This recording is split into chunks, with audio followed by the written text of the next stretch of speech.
in the blank. You're not getting any younger, so You're not getting any younger, so go run a marathon by yourself.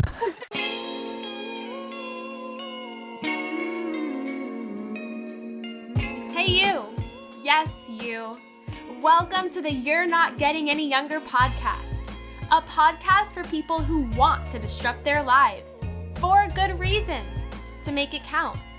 I'm your host, Jen Glantz, and every week I'll drop a new episode with stories from real people just like you, who woke up one morning and decided to make big changes, starting with small things.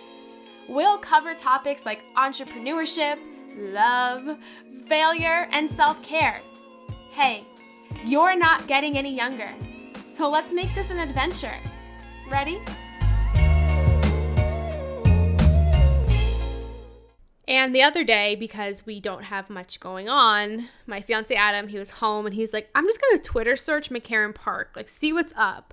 I don't know why he thought this, but at the time we really didn't have anything else to do, so it felt and sounded awesome. So he's Twitter searching McCarran Park, and that's when he comes across this woman named Lucie Beatrix. She goes by Lucie the Viking, and she posted something on Twitter that linked to a podcast of her own, an episode of her own podcast, about how for fun she ran an entire marathon alone on the track in McCarran Park. And I was like, whoa. We have to listen to this whole entire episode, and we did. And she talks about running a spontaneous marathon, which is 26.2 miles on the track because she was bored. And when she's talking about it, it feels like just another day in the park for her, literally. And it was fascinating to me because, again, I run 5 miles now. It's a huge, big deal for me. I'm bragging about it. But the thought of running like 5 times that is something I can't even fathom. And to Lucie, that's nothing big. So I listened to her episode and I thought, I have to not only meet this woman, but I have to have her on my podcast because, you know, we all set goals for ourselves, and a big part of those goals is the finish line and the accomplishment and people cheering us on. But then there are goals we set for ourselves where we're solo, where when we finish them, there is not a cheering squad, where if we gave up, nobody would even know we gave up. And that's what I found so fascinating about Lucie versus myself, because I love a good 5K. I love a good planned race where there's a finish line and there's hundreds of people cheering you on. I love getting a medal. I love after the race when there's snacks set up. I love that. I live for that. It makes me go faster. And then there's Lucie, who is just like, I don't know who's on the track today. I'm going to go run my 26 miles. And that to me is such inner strength and power. And when we set goals and we look for that finish line, we have to remember that there is not going to always be someone cheering us on. That person has to be us. And that takes mental courage and strength and determination. And Lucie fascinates me because she has all of that. So I got her on the show. I'm so excited for you to hear her talk about this quarantine thing she did. I've been stalking her on Instagram since then, and the other day she just went out for a 30-mile one, like 31 miles, I think, just for fun. And Lucie, what you should know about Lucie is she is a fashion model. She was a Ford model turned competitive athlete. And her story is really awesome. She's very vulnerable and open on Instagram. I really think you're going to like a lot of what she talks about on the show. Thank you so much for listening. You being here, you supporting the show means absolutely everything to us. If you like what you hear, just scroll down, drop us a review, rate us 5 stars, and please, if you feel lonely, call me or come hang out in the secret You're Not Getting Any Younger Facebook group. Close to 1,500 other like-minded people are hanging in there every day as we are all working through this oddball of a world we're living in. Hope to see you there. All my love, Jen Glantz. This episode is brought to you by the Build Your Own Personal Brand program. I launched a 4-week personal branding program back in May, and it sold out in less than a week. A lot of you reached out. You wanted to know if I was going to offer it again, and guess what? I am. It's a 4-week program where not only do I teach you how to set up your personal brand, but I hold you accountable, and I give you all the steps you need to take to make sure that personal brand is alive and kicking. This course is perfect for people who are looking for a new job, want to build an audience for a side hustle or project, or just want to better understand who they are and what their value is. We'll do everything like taking inventory on yourself, building your story, story and your elevator pitch, getting you a really awesome website, resume, cover letter, and also figuring out how you can take your value and spread it to the world. If you want to know more about this program, head to jenglance.com, click on the personal branding program, and you can sign up for round 2, launching ASAP. Lucie, thank you again for being a guest on the show today. My very first question for you is, how would you describe who you are and what you do to a person you just met at a party? Ooh, oh man. If I met someone at a party and I just had to tell them who I was and what I do, I would tell them that I am a fashion model turned competitive athlete living in Brooklyn, and that I also am a Viking, meaning that I am a freak of nature. I love to subject myself to all kinds of crazy athletic challenges, and mainly that includes running and running fast and far. So yeah, that's what I would say. I love that. And I was going to ask you how you came up with the name Lucie the Viking, but talk to us a little bit about how you realized that about yourself. Was there a day in your life where you realized you liked pushing yourself to the extreme? Like, how did that come about? I don't actually know. I mean, my whole life I've always been kind of like the odd one out. I've always been marching to the sound of my own drum and doing my own thing. And I think that just was like destined. I was always destined to be like the weirdo because I was born and raised in St. Louis from a huge family. I had 4 sisters, and we all made it a point to really stand out from one another and just be completely independent. And so I had this like I have always been terminally unique, which is a term that I use all the time to just describe being the person who just wants to do what everyone else isn't doing. And yeah, so I don't know. I think I've always been drawn to like doing what no one else is doing, and the whole Viking thing is from just that adopting that persona of being a badass. And yeah. First of all, I love how you use terminally unique. I find that to be such a cool way of describing a personality. But was there ever a time when you faced people judging you or bullying you for being like that? And if so, how did you handle that? Oh, yeah. I mean, my entire middle school and high school experience was that. Even in elementary school, I never really fit in with any of the like the popular kids or any, um, groups or anything. So I was always kind of a lone wolf. But yeah, I don't know. I still feel like sometimes I feel like I'm the odd man out at like social gatherings and stuff, but I've used it to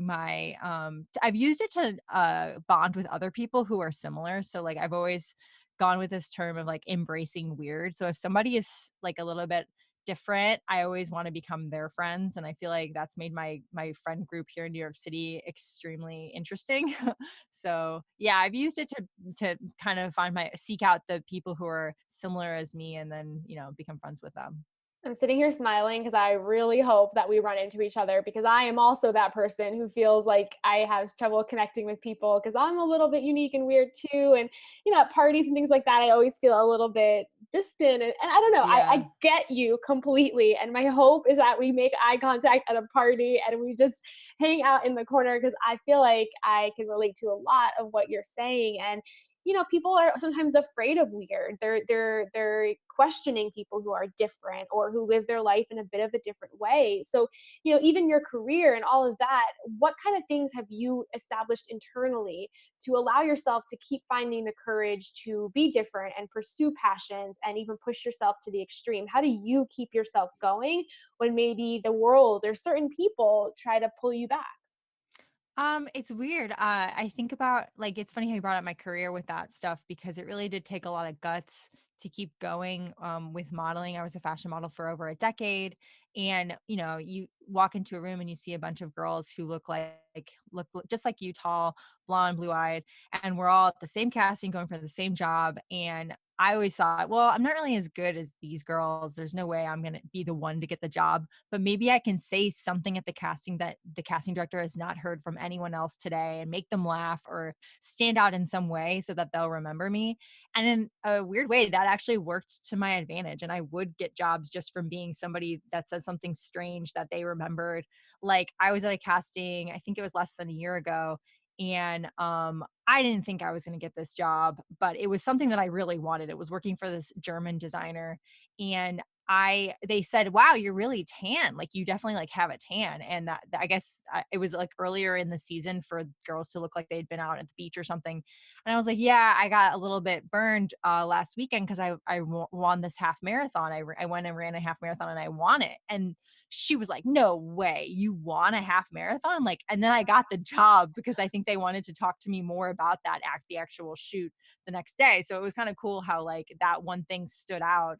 And it made me think it's good to just have stuff on the side that you can bring up in conversation that, other people find interesting. But yeah. Yeah, it's like I feel like even in our day-to-day life when we meet a bunch of people, what makes them memorable is the nicknames we give them in our head. And maybe they nickname you like the half marathon girl, and that's what Yeah, makes you stand out. And I think that's really totally. cool. And it's a cool way of, making yourself known and not being scared to back down on the cool, interesting things you do. And I have to Mhm. tell you how I found out about you because it's so random. And it's one of those things where I'm just so grateful for wasting time on the internet because we live in Brooklyn. We live near a park called McCarran Park. And the other week, my fiance was bored and he's like, I just want to see like what's happening on Twitter with McCarran Park. Like what a random thing to search for. Oh my God. And the next thing I know, he's playing a podcast, and it's your podcast about how you, because you were bored, decided to go on the track in McCarran Park and run an entire marathon. And we sat there and we listened. And for so many reasons, we love this story. And one of the reasons, obviously, is that it's local. I mean, I'm sure we were tracking it. I'm like, I think we were outside walking the dog and we probably saw her. But Oh the my other gosh. thing is, one of the things I signed up for this year was to run a half marathon. And myself personally, and I've been sharing this with listeners, I don't run. Running has been something I have labeled in my head as something I can't do. I work out, I'm in shape, but I can't run. So I've started my running journey recently, and I have to tell you, I have been loving it. So I'm only at about the 4 mile mark. That's as far as I've gone so far. But everything about listening to you and the thing that you did, taking a solo marathon, was so inspiring. So I want to go back to the start. What made you decide during quarantine, during isolation, during a time when everything's up in the air, to go to the track in McCarran Park and run a full marathon by yourself? Well, oh man, that was so funny to hear your version of the story, like how you guys came about it, just because I'm sure I did see you at some point because I did notice people walking dogs and I thought, oh man, that's awesome. Like I'm obsessed with watching other people's dogs like having fun. And so I like probably was like, oh, but anyway, so yeah, that I have been kind of like wanting to do something epic with running since quarantine started. And it was a few weeks into the whole quarantine thing that I went out and ran 24.5 miles. And so that was several weeks before doing this spontaneous marathon. But there was a day back when quarantine first started where I was like, okay, I'm going to just go run as long as I can. And that ended up being a 24.5 mile day.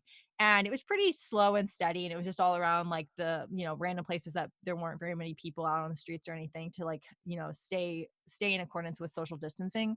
But then it was the day that I ran the spontaneous marathon. It happened to be kind of cloudy and windy, and luckily there weren't very many people at the track. And I had brought along a little bit of water, which I don't usually even bring water with me. But I thought, okay, like I have like enough fluid that I feel like that's more than I usually have.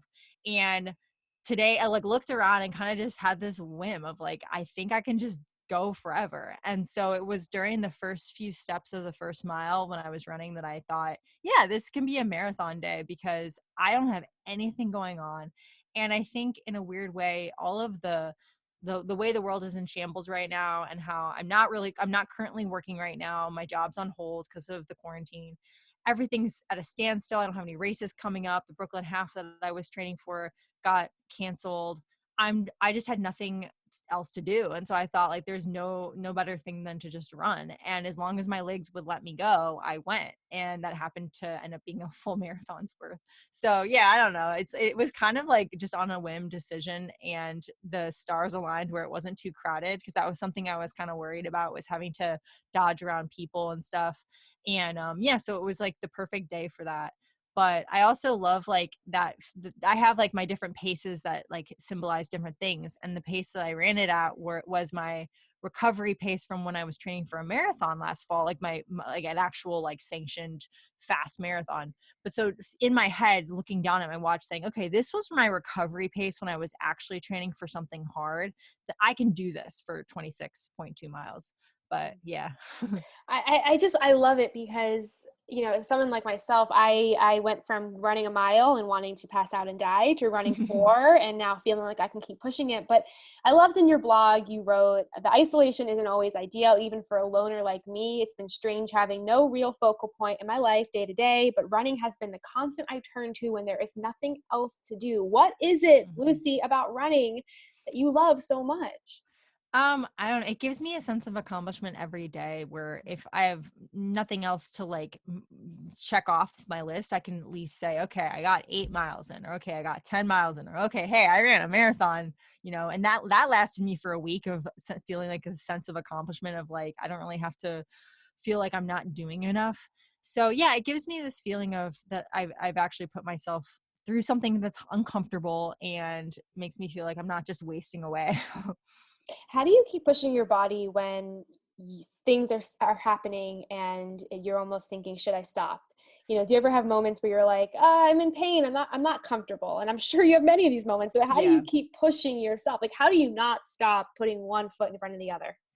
I think over time it started with like, so going slower to finish is something that I've done a lot of, like, or just even before I was competitively running, was just walking if I can't run, or you know, at least if I run and then take a break and then run again. Like before I could ever run 8 miles, I was running 4 miles each day, and then suddenly I was like doing 4 miles in the morning and 4 miles in the afternoon, and then I thought, okay, well then I can run 8 consecutive miles, just like little steps building each day. So yeah, I was exactly where you are right now with the getting to the 4 mile mark and thinking, whoa, that's like the furthest I've ever gone, probably like 6 or 7 years ago.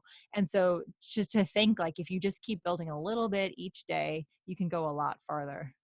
I think what's the most interesting about the marathon you ran by yourself is that you didn't run it around Brooklyn. You ran it around a single track, which I Yeah. forget. Do you remember? Obviously, you remember how many loops around the track is 105 and a half.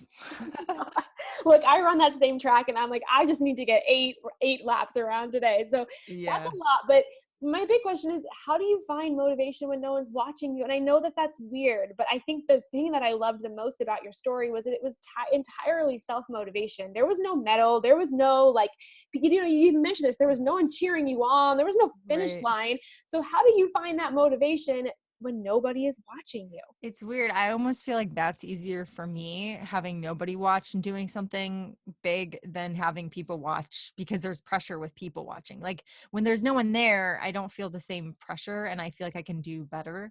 But if there's a bunch of people watching, it makes me feel like, oh no, they're going to see me slip, or they're going to see me slow down and wonder what's going on. So strangely, I think I am just a self-motivated person versus an externally motivated person, and so that actually works to my advantage, and I like being like out in the wild just by myself. So yeah, I don't know, I think that's just like a personality trait that I have. When you're running, are you listening to music? Do you have something in your ears or are you just in your head? It depends. I'll go back and forth. Like for that run, I was listening to a running podcast for a few miles, and then it wasn't really doing it for me, so I turned it off. And then I put on, like, occasionally, if I was feeling like I needed something more than just silence, I would put on a song and listen to a song for a mile, and like, you know, it would ramp me back up. And around like the 22 mile mark, I put on a couple songs. And so, yeah, like I'll put on a few songs here and there, but I don't listen to music continuously when I'm running, especially outside. What's going through your head? Are you thinking thoughts? Are you observing what's around you? What's happening up there? I mean, I'm thinking about like processing life problems. I think that's why I can run so much, because I have a lot going on where I'm like, okay, I'll just like think about that thing that's been on my mind a lot. And that day it was a bunch of things I was thinking about, just, you know, work and like how are we gonna like all pull through this, and like what's gonna happen. And so I was just thinking about the state of the world. And so in a weird way, it's almost like keeping my body busy while my mind is racing, and I'm able to process things and make them more simple in my mind if my body is moving. Have you ever finished a run and had a brilliant idea that's turned into something cool?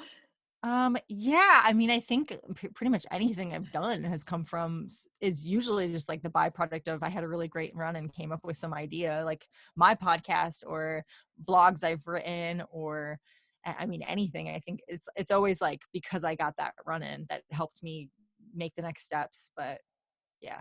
I love that. I used to think for me it was the shower. That's where all my best ideas come from. But now that I've been trying to run more, I find that I end a run and not only do I feel on top of the world, Mhm. awesome, but I also have had like these really clear thoughts, and Yeah. it's bizarre, but it's awesome at the same time. So, what advice would you have? I know a lot of people listening are people who are trying to get into something, whether it's running or just taking care of themselves more, and they haven't quite met goals. What advice would you have for people during this very odd, unpredictable, and unknown future to help them tackle big goals they have that might feel uncomfortable? So as for going after big goals, I would just say to start really small. And so like if someone wanted to run a marathon and they really hadn't run even, 10 miles yet, I would just say just start running every day and try to then run 20 minutes every day. And then maybe bump it up to twice a day just to get the mileage up, just to see, how much miles you can run in a day, and then try to make that one run a day that's that many miles. So just like little tiny steps every single day. I feel like with my podcast, even I was like, I don't know if I can actually have a show. It took years to even bite the bullet and have a show where I put out episodes. But the first step was getting a microphone. And then, okay, I have this microphone, playing around with it. Take some of my blogs I've already written and think, how would this turn into a show? And so like little tiny increments, got me to like actually putting on a show, which that was a huge step for me. And that was something that like it took a long time to figure out how to do. But it was just like little baby steps along the way. I really love that. And I like to end all interviews with this one question. Lucie, fill in the blank. You're not getting any younger. So You're not getting any younger, so go run a marathon by yourself. I love it. If you see somebody on that McCarran Park track running in circles, looking like they are going to pass out, that's me. I will raise my hand. That is me. Lucie, you have been amazing. Please tell our listeners where they can find out more about you, your blog, and your podcast. Yeah, so you can find me on Instagram. I'm at LUCIE the Viking, Lucie the Viking. And my website, my blog is luciebeatrix.com, LUCIEBEATRIX.com. And you can find my podcast on iTunes or Spotify. It's the Lucie Beatrix podcast. And yeah, I'm all about staying in touch, so people can DM me or whatever, and I'm happy to chat. You are awesome. Thank you for answering my DM when I popped in there and said, I got to interview you. I love your story. This has been amazing. Thank you for being on the show today. Hey, you. Thank you for listening to the You're Not Getting Any Younger podcast. There are hundreds of thousands of pods out there, so thank you for listening to this one. You can find the show notes for this week's episode up on our website, anyyounger.com. Subscribe, rate, and review the You're Not Getting Any Younger podcast on iTunes so that other ears around the world can listen too. Oh, and join our secret You're Not Getting Any Younger Facebook group, where over 1,000 people are talking about how to disrupt their lives, for good reason, to make it count. Until next week, all my love, Jen Glantz.